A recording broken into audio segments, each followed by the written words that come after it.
Lunchtime. Bago ituloy ang laban. Ayan mga madam. So mga madam, kain muna kami bago i-proceed ang ating procedure. Kasi mahabaan ang proseso, di ba? So, magugutom yung ating ano.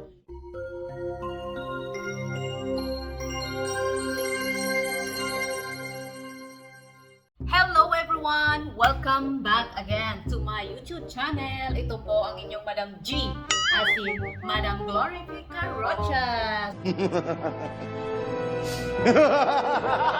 So for today's video mga madam, kung nakikita nyo talaga namang basa ang aking buhok. Obviously, ayan. So for today's video ay magpapaayos tayo ng buhok. Wow!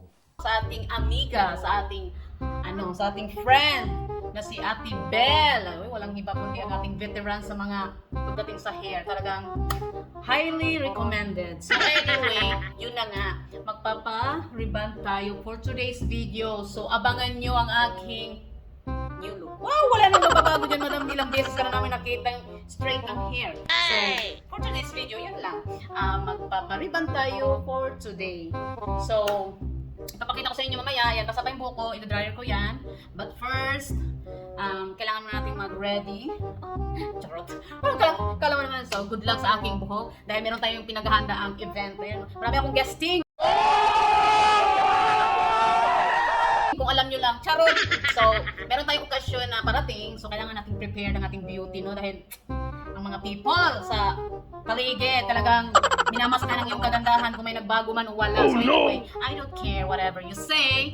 Parating na si Ate Belle, from now, 1 hour, darating ang ating amiga na si Ate Belle. So, ayusin niyo na ako.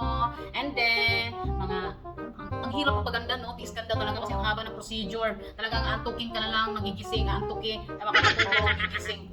So, mahabang proseso to mga madam. At syempre, meron tayong, itong pinakahihintay ko sa lahat, ang mukbang. Oh no! Talaga, ayan, nagki-cravings na kasi ako ng food na to, and which is, matagal ko na itong gustong kainin. But, ngayon ko lang siya ulit magkakain dahil marami tayong stock na food sa ref, and which is, kailangan nating ubusin. So, ngayon, dahil ubus na, makakain ko na rin siya. Finally, ito yung aking award after all ang pagtitiis ko.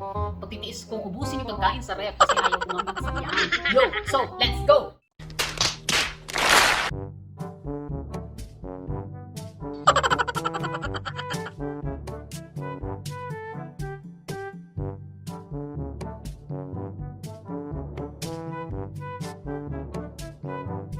Oh no!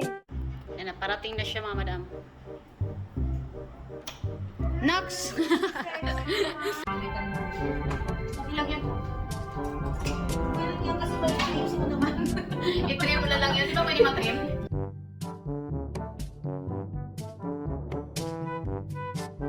Dami kong ano sa likod, no? Acne. Bakit ba? Ganyan ako, hindi ko alam. Magpaano ka ah? Magpaano ka? Wow.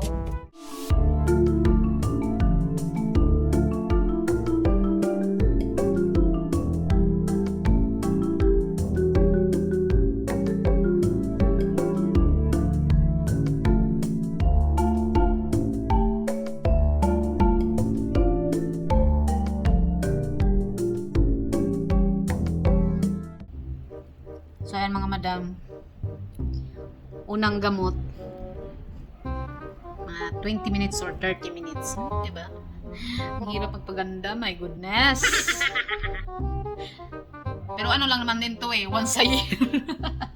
Once a year lang naman din to, so magtiis ka na. Lunchtime, bago ituloy ang laban. Ayan mga madam. So ayan mga madam, kain muna kami bago i-proceed ang ating procedure. Kasi mahaba ang proseso, di ba? So magugutom yung ating ano. 1 hour later.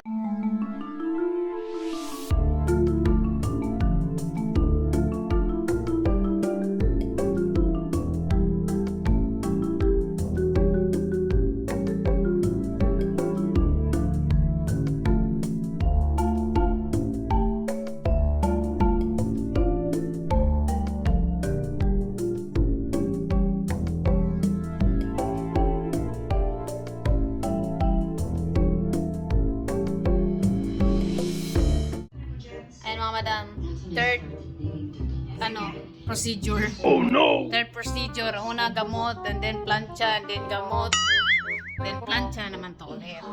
So, after nito, may isa pang procedure, then finish na. Tuloy ang sayat. Alam na this.